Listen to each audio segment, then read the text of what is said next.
Assalamualaikum warahmatullahi wabarakatuh.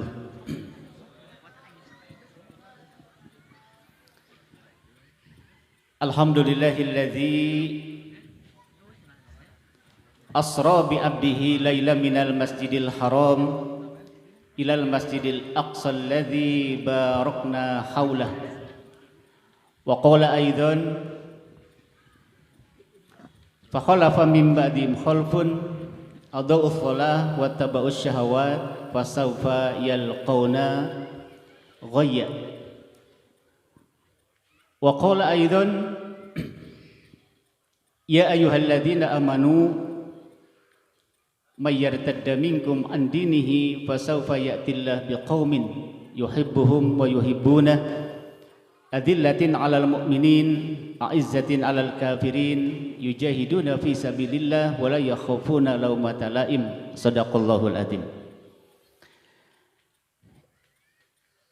Bapak dan Ibu sekalian yang dimuliakan oleh Allah Subhanahu wa taala, syukur alhamdulillah kita panjatkan puji dan syukur kehadirat Allah Subhanahu wa taala, karena atas berkat dan rahmat-Nya lah pada malam hari ini Allah menyatukan hati kita, disatukan di dalam kecintaan kita kepada Rasulullah Muhammad sallallahu alaihi wasallam, disatukan di dalam ketaatan kita terhadap Allah Subhanahu wa taala. Salawat dan salam tak lupa pula kita sampaikan kepada pembawa risalah al-Islam, Nabi kita semua Rasulullah Muhammad sallallahu alaihi wasallam, kepada keluarganya, para sahabatnya, para tabi'in, tabi'ut tabi'in, juga kepada seluruh umatnya dari awal hingga akhir zaman. Sebelum dimulai, dugi kata Bu sabaraha ieu teh? Dugi ka subuh? Atau sacapena? Baik, mangga. Bapak dan Ibu sekalian, saya sudah bagian dari warga Buana Cicalengka-Raya, tepatnya di Blok D5 nomor 10. Dalam Islam ada yang namanya ikhwatun kholis, ada yang namanya ikhwatun mukhalatoh. Itu bahasa santri. Ikhwatun kholis, saudara yang murni karena ada ikatan akidah. Saya, Bapak dan Ibu, tidak ada hubungan darah dengan saya, tapi ada hubungan akidah. Yang ada hubungan akidah fid dunya wal akhirah.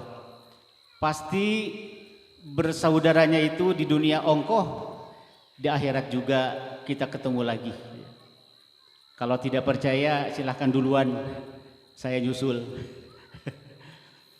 Yang kedua, ada yang namanya ikhwatun mukhalatoh, saudara campuran. Campuran ya. Jadi campuran ini saudara yang karena ada campuran darah.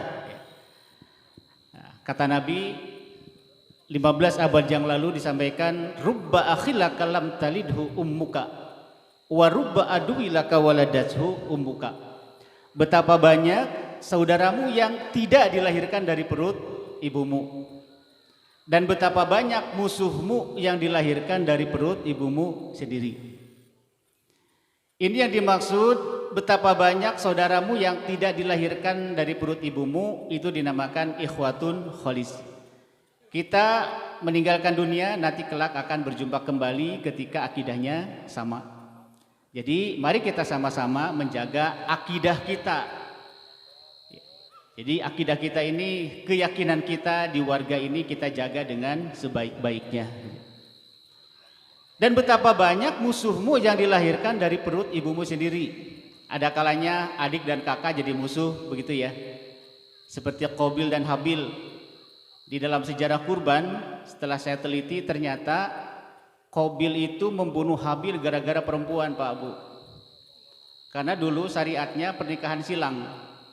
Jadi konon katanya rahim Hawa itu ada 20. Dari setiap rahim itu lahir 2. Maka syariat yang ditetapkan itu harus nikah silang.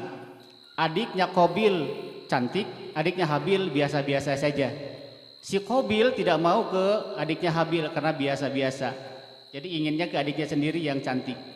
Sampai akhirnya karena penyakit hati Habil dibunuh. Sampai sekarang gara-gara perempuan saling membunuh.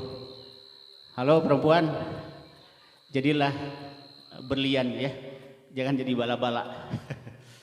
Bala-bala itu kan atau duren ya, dipegang, dicium, enggak dibeli. Terus dibelinya sama orang lain. Mau tidak para pemuda? Enggak mau kan ya. Baik, jadi seperti itu.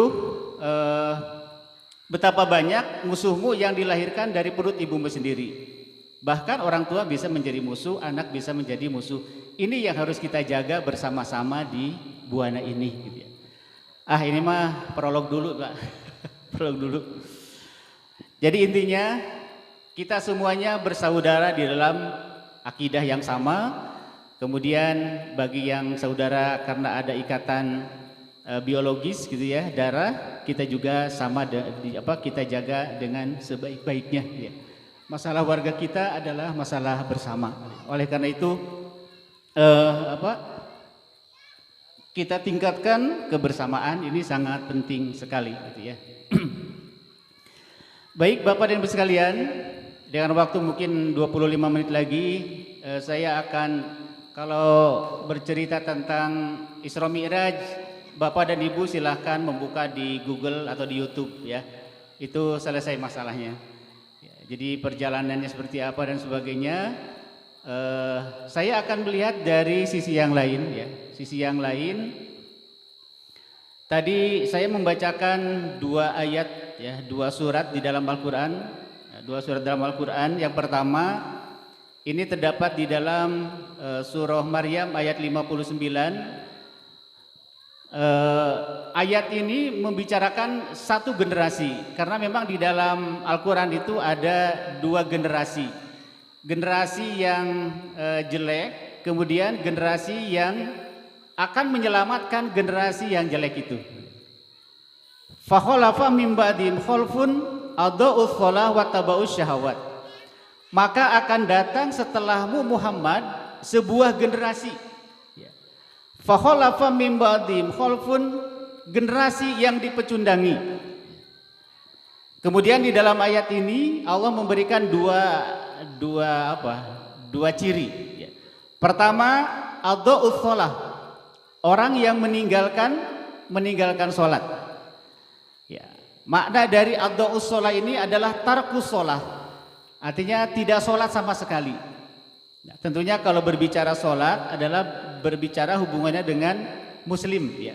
Karena yang non muslim kan tidak sholat. Ini hubungannya dengan muslim.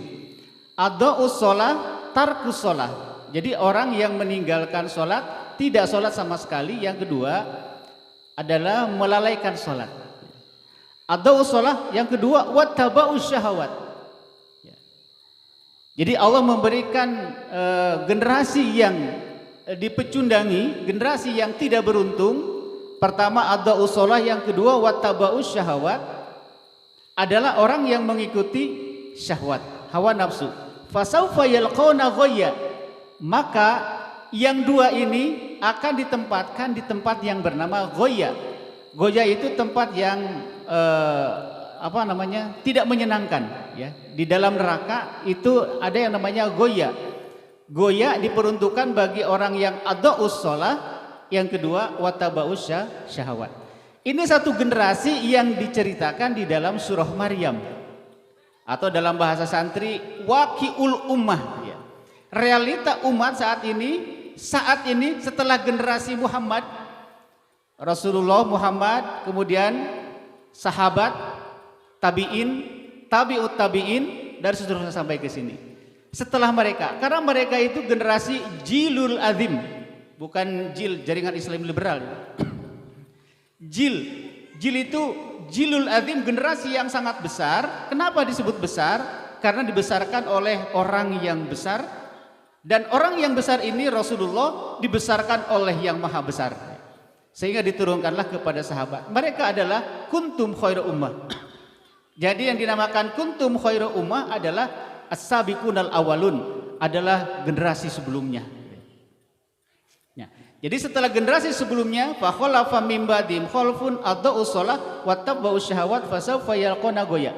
Ini satu kondisi saat ini yang menjadi bahan renungan bagi kita semua. Oleh karena itu, memperingati Isra dan Mi'raj, setelah kita memahami perjalanan dari Masjidil Haram ilal Masjidil Aqsa, kemudian ke Sidratul Muntaha, ini ada dua pesan. Ya, ada dua pesan, nanti kalau ada waktu saya sampaikan. Pesan pertama adalah hablu minanas, dari masjid ke masjid itu hablu minanas. Makanya nanti ketika masjid sudah diresmikan, kita mencoba untuk melakukan hablu minanas dengan sebaik-baiknya. Kemudian yang kedua ada pesan hablu minallah, adalah ketika Rasulullah Mi'raj ke Sidratul Muntaha. Ini sangat menarik sekali. Ada pesan yang sangat luar biasa di subhanalladzi asra bi abdihi laila minal masjidil haram ilal masjidil aqsa. Bapak dan Ibu sekalian yang dimuliakan oleh Allah Subhanahu wa taala, surah 19 ayat 59 menggambarkan satu kondisi, dan ini masalah. Ini gambaran satu kondisi umat yang harus diselamatkan. Kemudian pertanyaannya, apakah Allah akan membiarkan umat seperti ini? Tidak. Allah tidak akan membiarkan. Kemudian kita coba ambil surah Al-Maidah ayat 54. Ini Allah menggambarkan, mempersiapkan satu generasi yang akan menyelamatkan generasi yang lain.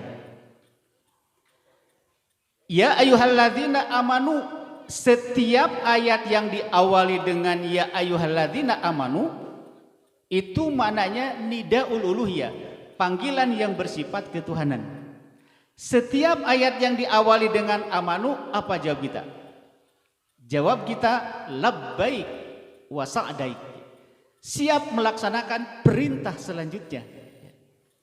Yang ketiga, setiap ada ayat yang diawali dengan ya ayyuhalladzina amanu, berarti ada masalah penting. Bapak dan Ibu silahkan buka Al-Quran, ayat-ayat yang diawali dengan ya ayyuhalladzina amanu, pasti ujung-ujungnya itu penting. Misalnya tentang keluarga, diawali dengan ya ayyuhalladzina amanu qu anfusakum wa ahlikum nara. Yang kedua, ya ayyuhalladzina amanu tubu ilallahi taubatan nasuha. Menjaga diri, menjaga keluarga penting bagi kita. Bertaubat juga penting bagi kita.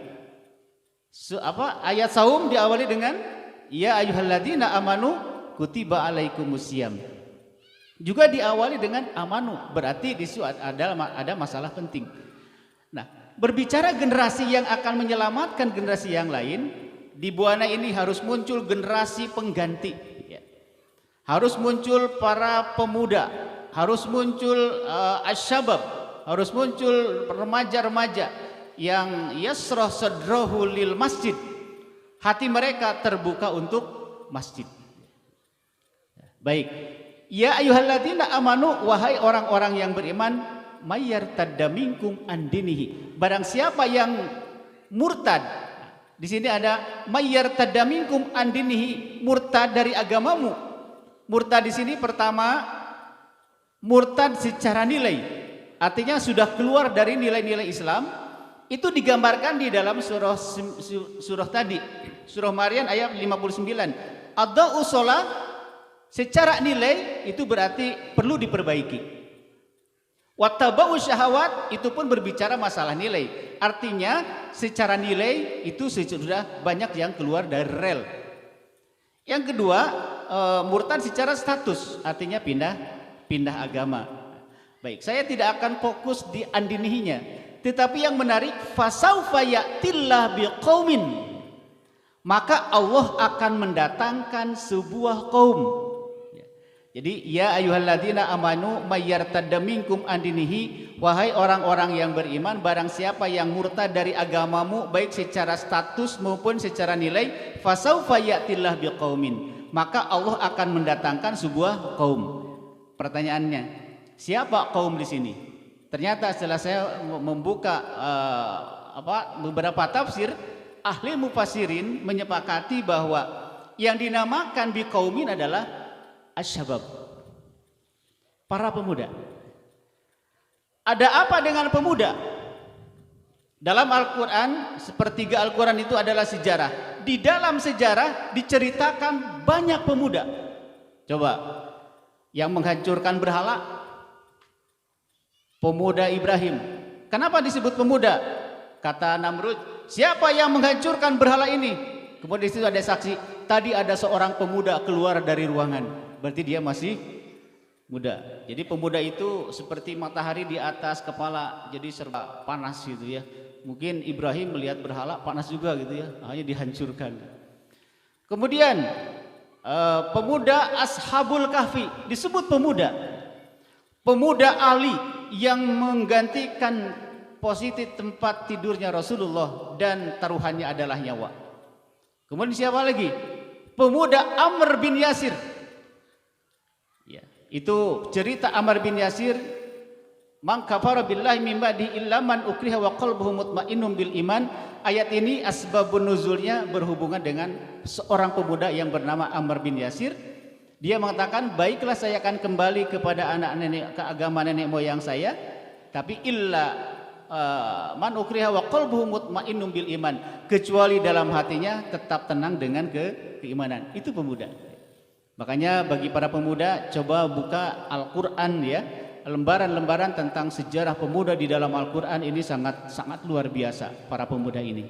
Makanya pemuda yang yasrah sadrahu lil masjid ini perlu dibangun di Buana Cicalengka Raya ini, karena mereka adalah potensi sekali. Nah, jadi fasawfa ya'tila biqaumin adalah asyabab.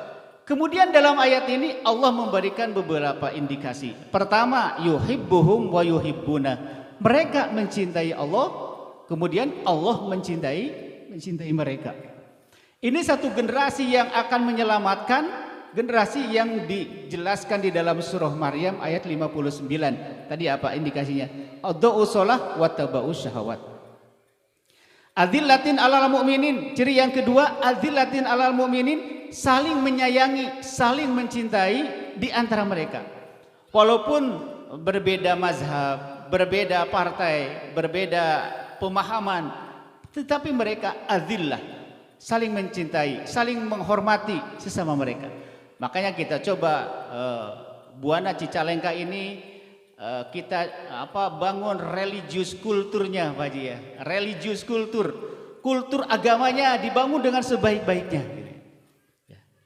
Karena ini sangat penting, yang dinamakan bi'atul Islam, yang dinamakan lingkungan Islam, paling tidak ada masjid.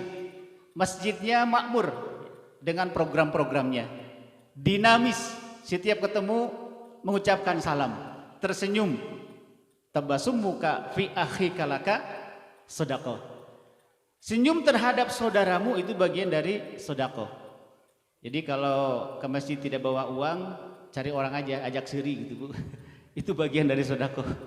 Wah nggak ada uang nih, cari aja temannya, terus dipelong gitu ya, diajak siri, sedekah Bu.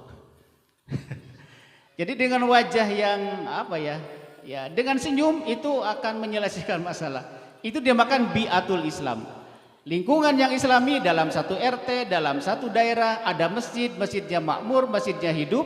Kemudian masjid dijadikan sebagai konsultasi, baik itu masalah perekonomian, masalah keluarga, semua masalah itu ada di masjid. Bisa diselesaikan di masjid. Karena masjid itu sebagai pusat peradaban. Makanya Isra Mi'raj itu sebagai tolak perubahan, ya. Tolak perubahan, tolak ukur perubahan. Karena ada pesan-pesan yang sangat luar biasa di Isra Mi'raj ini, perjalanan juga kita bisa mengetahui sejarahnya luar biasa. Ini adalah skenario dari Allah Subhanahu wa taala. Jadi mari kita sama-sama bangun azillatin alal mu'minin, saling mencintai sesama warga, saling mencintai sesama kita, karena kita adalah bagian dari masyarakat ya. Nah, makanya kenapa subhanalladzi asra bi abdihi lailan minal masjidil haram ilal masjidil aqsa. Ini ada pesan hablum minan nasnya perlu diperhatikan. Bagaimana hubungan kita dengan manusia? Hadirin sekalian, Bapak dan Ibu yang dimuliakan oleh Allah Subhanahu wa taala, barang siapa yang beriman kepada Allah dan hari akhir, Mangkana yu'minu billahi wal yaumil akhir fal yuhsin jarah. Maka berbuat baiklah terhadap tetangga. Ya. Jadi tetangga ini perlu dijaga sebaik-baiknya. Karena ketika rumah kita kebakaran kan tidak mungkin telepon saudara kita yang di Cianjur ya Pak Bu, pasti tetangga yang nolong. Atau melahirkan kan tidak mungkin telepon bidan, pasti tetangga.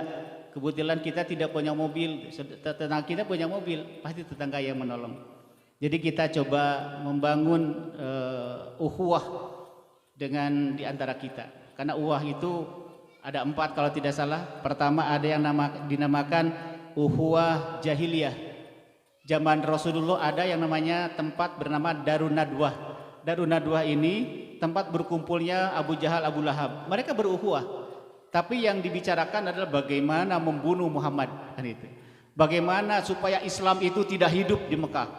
Itu mereka berukhuwah, maka dinamakan ukhuwah jahiliyah. Yang kedua, ukhuwah Islamiyah. Ukhuwah Islamiyah ini adalah berukhuwahnya umat muslim. Kemudian ukhuwah nasobiyah, jadi berukhuwahnya keluarga kita, yang saudara yang ada ikatan darah. Dan yang keempat ini yang sangat penting, ukhuwah imaniyah. Ini yang harus kita tanamkan di masyarakat, membangun ukhuwah imaniyah. Jadi makna Isra Mi'raj hablum minan nasnya membangun ukhuwah imaniyah di antara kita, gitu ya, di antara kita. Makanya indikasi orang yang fasaufa ya'tillah biqaumin, Allah akan menyiapkan mendatangkan sebuah kaum adalah asyabab. Asyabab ini adalah generasi robbani, generasi Qur'ani, sebuah generasi yang mencintai Al-Qur'an. Indikasinya pertama yuhibbuhum wa yuhibbuna, mereka mencintai dan Allah mencintai mereka. Yang kedua adzillatin alal mu'minin, saling mencintai, menyayangi sesama muslim, sesama manusia. Yang ketiga aizzatin alal kafirin, ini berbicara tentang prinsip. Ya, berbicara prinsip, Bapak Ibu kita bisa membaca surah Al-Kafirun. Itu ayat prinsip, itu surat prinsip. Lakum dinukum waliyadin. Agamamu untukmu, agamaku untukku. Ya, tetapi di sini umat Islam harus punya prinsip, yaitu aizzatin alal kafirin, harus punya izzah wibawa terhadap ideologinya, ideologi kekafiran. Ya, ideologi kekafiran, karena salah satu indikasi dari invasi pemikiran sekarang anak-anak diserang, remaja, orang tua diserang dengan invasi pemikirannya. Dengan media-medianya yang ada, dari mulai semua informasi dunia ada di HP. Ini bagian dari invasi pemikiran. Kemudian dari televisi, film-film dan sebagainya. Ini invasi pemikiran.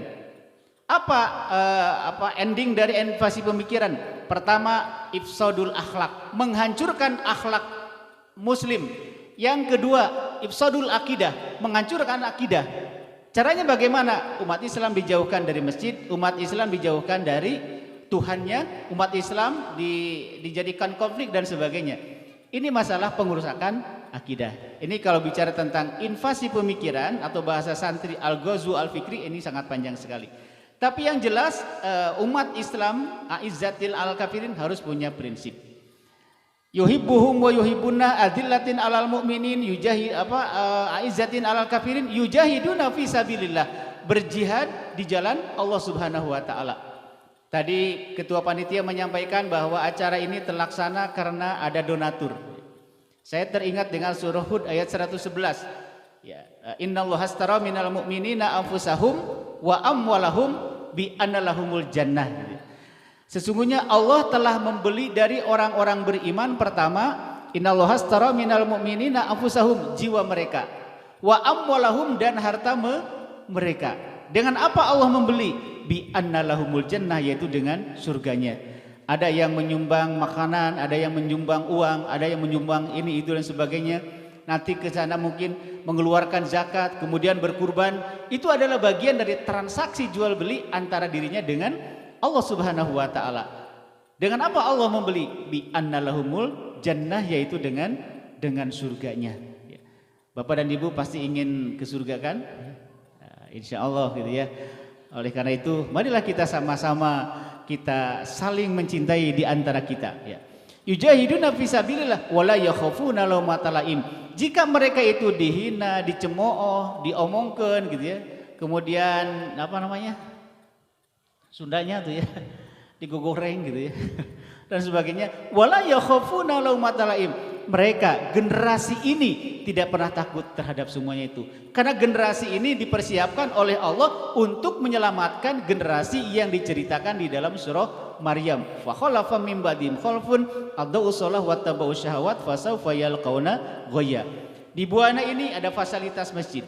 Kita mencoba di Buana nanti masjid kita jadikan sebagai tempat tarbiyatus syabab, sebagai tempat pembinaan para pemuda ya, untuk membina, kemudian untuk melakukan kegiatan-kegiatan yang sangat positif bagi kita. Alhamdulillah, ngobrol-ngobrol tadi katanya pekan depan akan diresmikan ya. Mudah-mudahan Allah memberikan wa makaru wa makarallahu wallahu khairul makirin. Ya, kita membuat rencana, Allah membuat rencana, dan sebaik-baik rencana itu adalah rencana Allah Subhanahu wa taala. Baik Bapak dan Ibu sekalian, mari kita sama-sama memperingati Isra Mi'raj ini. Pertama, sikap kita terhadap Nabi, imanuhu, mengimaninya. Yang kedua adalah tasdikuhu, membenarkan ajarannya. Yang ketiga adalah mahabbatuhu, mencintainya. Kemudian yang keempat, wa ittiba'uhu, yaitu mengikuti ajaran yang dibawa oleh Rasulullah sallallahu alaihi wasallam. Kita ambil maknanya lebih dalam lagi dari peringatan Isra Mi'raj ini. Paling tidak hati kita semakin mencintai Rasulullah sallallahu alaihi wasallam, dan kita mudah-mudahan di samping kita mengambil makna dari dua ayat ini, teringat sebuah hadis itu ya, bahwa salah satu yang diberikan oleh Allah ketika Rasulullah Mi'raj gitu ya ke Sidratul Muntaha, itu ada 3 ternyata. Yang pertama adalah Allah memberikan sholat 5 waktu. Allah memberikan sholat 5 waktu. Tadi sudah disampaikan ya, mungkin di ceramah-ceramah yang lain awalnya 50 kemudian menjadi 5. Yang kedua, ternyata salah satu ayat Al-Quran yang diturunkan kepada Nabi itu di Sidratul Muntaha. Mungkin Bapak Ibu sering membaca surah Al-Baqarah terakhir. Lillahi ma fis samawati wa ma fil ardh, dan seterusnya. Itu ternyata ayat diturunkan ketika Rasulullah sallallahu alaihi wasallam sedang melakukan Isra Mi'raj. Dan kita sering membaca surat itu, sering membaca surat itu. Yang ketiga, oleh-oleh dari Isra Mi'raj itu adalah Allah akan mengampuni orang-orang yang ketika dia tidak menyekutukan Allah Subhanahu wa taala.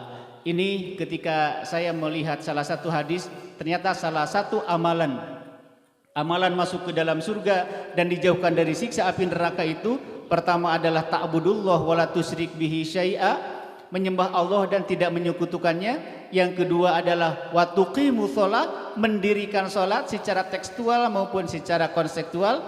Yang ketiga adalah wa tu'tiz zakah, yaitu mengeluarkan zakat fitrah, zakat mal, dan seterusnya. Dan yang terakhir adalah autusollir rahmah, yaitu menyambungkan silaturahim, bukan silaturahmi. Kalau silaturahmi mengadu beteng, rahmi itu beteng, maksudnya beteng diadu-adu. Silaturahim menyambungkan kasih sayang di antara kita. Maka marilah kita sama-sama jaga kampung kita, ya, warga kita ini dengan sebaik-baiknya, karena kita semua adalah ikhwatun kholis, saudara yang murni karena ada ikatan akidah. Panginten sudah lebih dari 30 menit. Mudah-mudahan Allah senantiasa menjaga kita semuanya. Kita saling menjaga, saling mendoakan.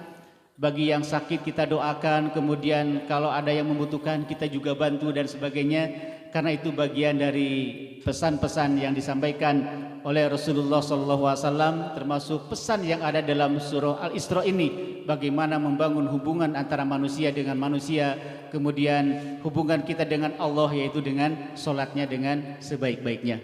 Ini saja mungkin yang bisa saya sampaikan. Mudah-mudahan Allah memberikan pemahaman agama kepada kita dan meringankan di dalam mempraktekannya di dalam kehidupan sehari-hari. Taqabbalallahu minna wa minkum. Wassalamualaikum warahmatullahi wabarakatuh.